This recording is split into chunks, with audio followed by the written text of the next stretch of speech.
Bonjour à toutes et à tous et bienvenue pour cette nouvelle vidéo. Aujourd'hui nous sommes le 11 septembre. Alors peut-être que le temps que je la monte, le temps que je la télécharge, cette vidéo, vous la verrez le 12 ou le 13, je ne sais pas.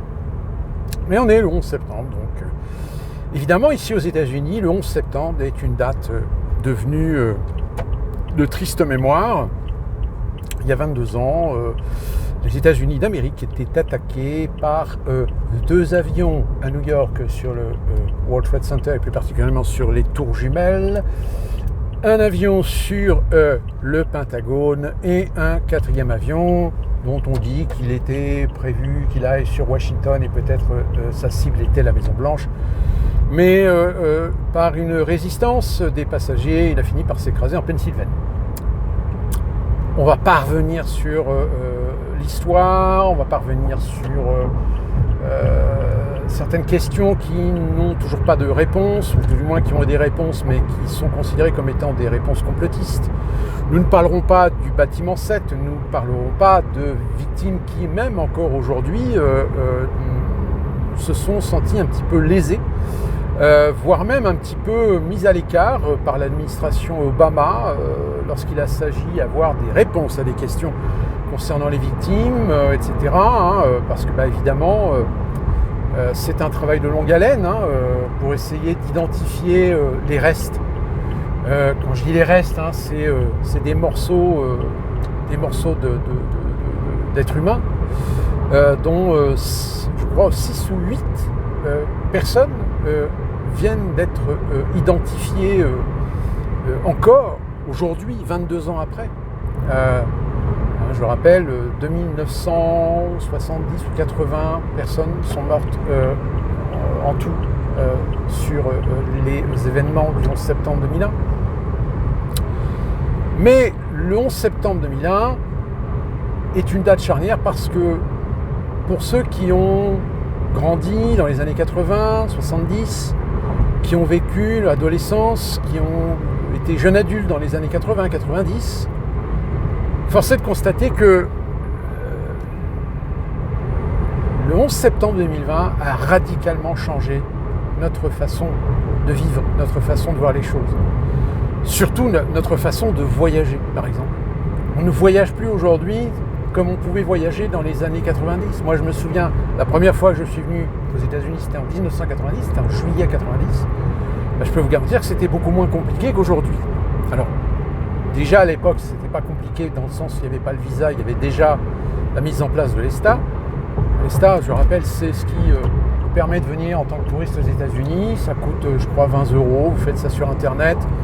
C'est très rapide, c'est efficace.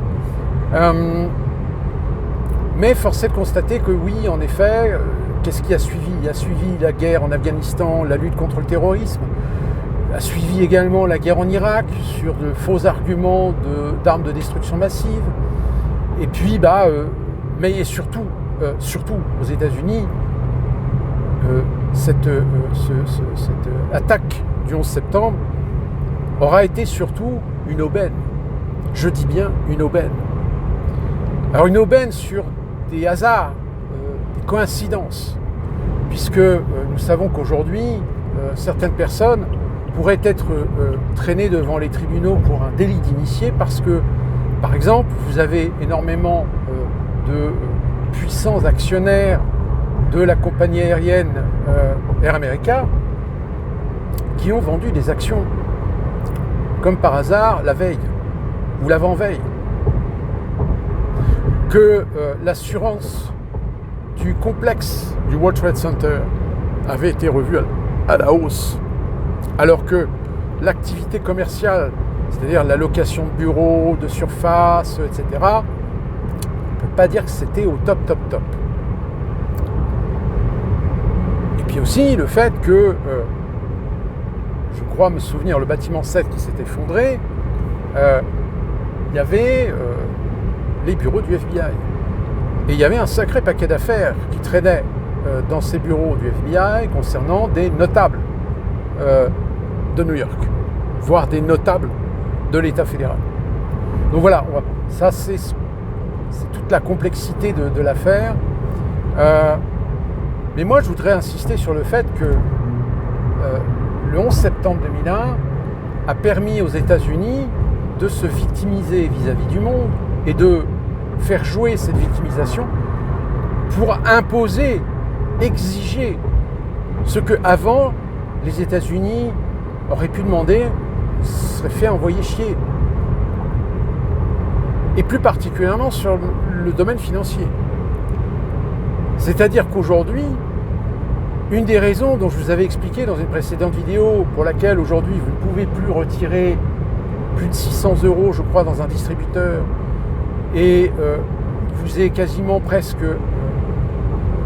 un parcours du combattant si vous voulez retirer 1500 € dans une agence bancaire, sous le prétexte toujours assez fallacieux de oui, mais vous comprenez, maintenant nous devons rendre des comptes sur les flux financiers.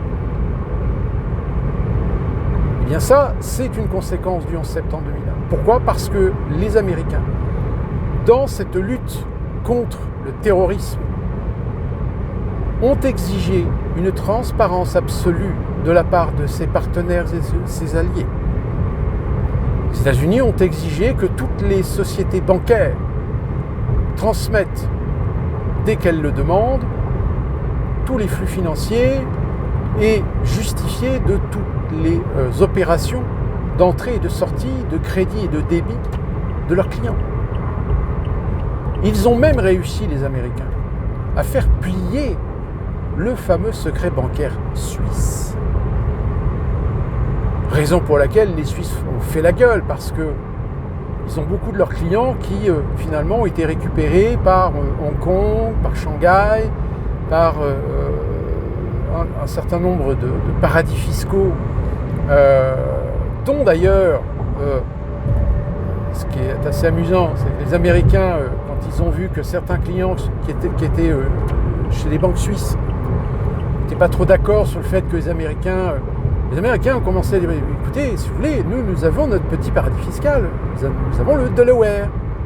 Delaware, nous avons quelques petites banques, si vous voulez, qui peuvent vous permettre d'avoir quelques petites aisances, quelques petites facilités, comme vous en aviez en mettant votre argent en Suisse.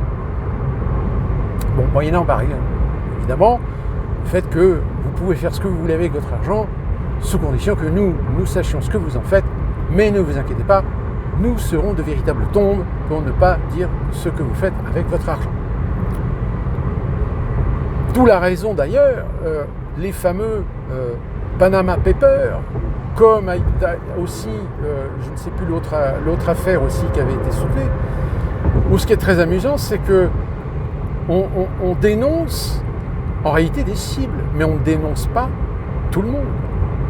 Et vous avez remarqué que si on va aller chercher des milliardaires, des notables, des politiciens de pays hispaniques, d'Amérique latine, de pays du Moyen-Orient, du pays du Maghreb, des pays d'Asie centrale, des pays d'Europe de l'Est, voire même quelques pays d'Europe, on a été quand même assez...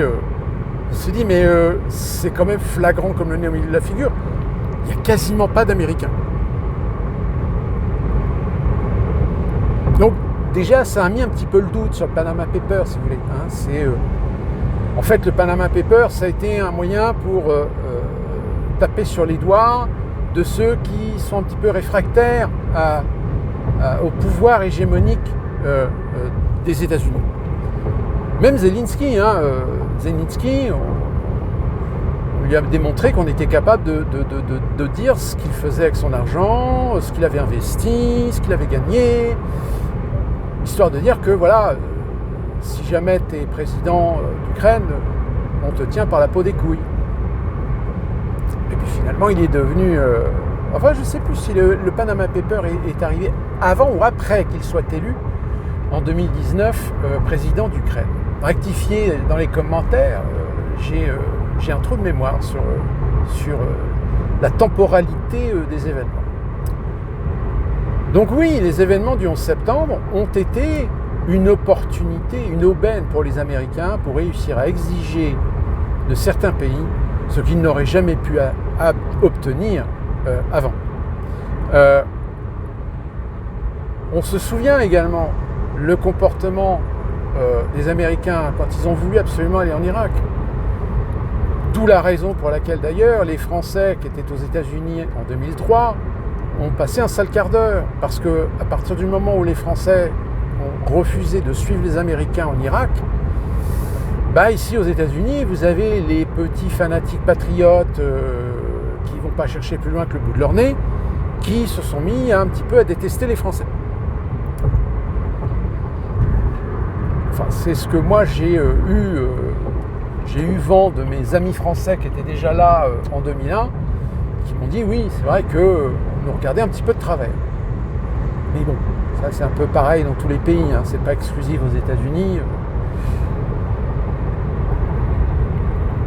Donc aujourd'hui, si vous avez perdu certaines libertés, c'est en partie par l'amorçage qu'a été les événements du 11 septembre 2001 par le biais des Américains, qui même au sein même sur leur peuple, rappelons le Patriot Act, le fameux Patriot Act, que même Obama en 8 ans n'a pas abrogé.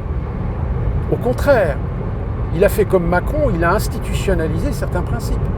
Je rappelle, le Patriot Act était un ensemble de textes qui permettait de faciliter et de donner beaucoup plus de pouvoir aux institutions de sécurité américaines, donc y compris la CIA, la NSA, le FBI, ce qui a fait que ça foutait un peu gros bordel. Pourquoi? Tout simplement parce que des Américains, comme ça arrive très souvent, ont commencé à balancer des gens. Alors à balancer des gens qui avaient des noms arabes, à balancer des gens qui avaient des noms pakistanais ou indiens, mais qui étaient des musulmans. Et à balancer même leurs voisins. Oui, je voudrais dénoncer que mon voisin a des activités un peu bizarres, etc. Il faut savoir qu'il y a eu tellement de dénonciations que pour essayer de gérer les choses, le FBI a interpellé un certain nombre d'Américains, de citoyens américains. Certains ont même été mis en prison en préventive de l'enquête.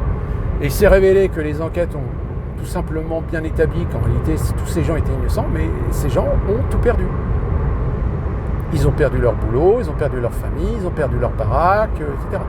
Tout ça à cause d'un connard qui les a dénoncés parce qu'un jour il a regardé une vidéo sur l'islam, parce qu'un jour il a eu le malheur de dire une opinion en disant au moins les événements du 11 septembre, peut-être que ça va réveiller les Américains sur la manipulation, sur la corruption, etc. Oula. Et d'ailleurs, j'ai eu même envie de dire en France, regardez l'un des premiers Messant qui avait fait son livre sur le 11 septembre, comment il s'est fait lyncher. Il s'est fait tellement lyncher qu'il a fini par quitter la France pour aller vivre en Syrie. C'est pour vous dire. Donc oui, le 11 septembre 2001, tous les ans, on ravive la mémoire, on ravive les sentiments, on revive l'émotionnel de cette catastrophe qui, évidemment, on ne retire en rien les conséquences de cette catastrophe, le drame incommensurable qu'a été les événements du 11 septembre.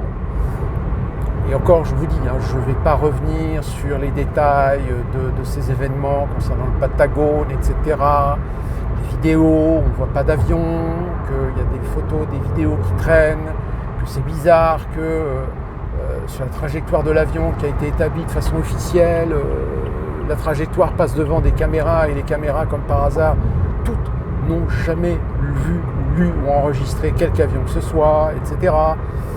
Les chutes des tours jumelles manipulées, c'est de la destruction contrôlée. Alors non, je vous le dis tout de suite, je connais un petit peu en architecture, si ça vous intéresse, je pourrais vous expliquer un jour pourquoi les tours se sont effondrées, que c'est pas à cause d'explosifs, etc. Même la magnésite qu'on a trouvée, ça ne justifie pas, parce que déjà ça demanderait une logistique énorme pour pouvoir installer tout le dispositif. Enfin voilà, c'est pas le sujet de la vidéo, parvenir sur ces exigences techniques. Et tout ça pour vous rappeler quand même que le 11 septembre 2001 a été une amorce de quelque chose qui a fait basculer le monde dans une nouvelle vision du monde, dans un nouveau monde, où un certain nombre de nos libertés ont été restreintes, un certain nombre de nos libertés ont été mises sous condition. Hein, comme je vous l'ai dit, on ne peut plus aujourd'hui voyager comme on voyageait avant. Aujourd'hui, c'est quasiment... dès que vous passez un contrôle, vous êtes suspecté de pouvoir être éventuellement un terroriste. Donc, avec tous les dégâts, les abus, les travers que ça impliquait d'une manière générale. Hein. Donc là-dessus, il n'y a pas à tortiller du cul pour chier droit. Donc voilà pour cette petite vidéo, et d'ici là qu'on se retrouve pour une prochaine vidéo sur un autre sujet. Portez-vous bien.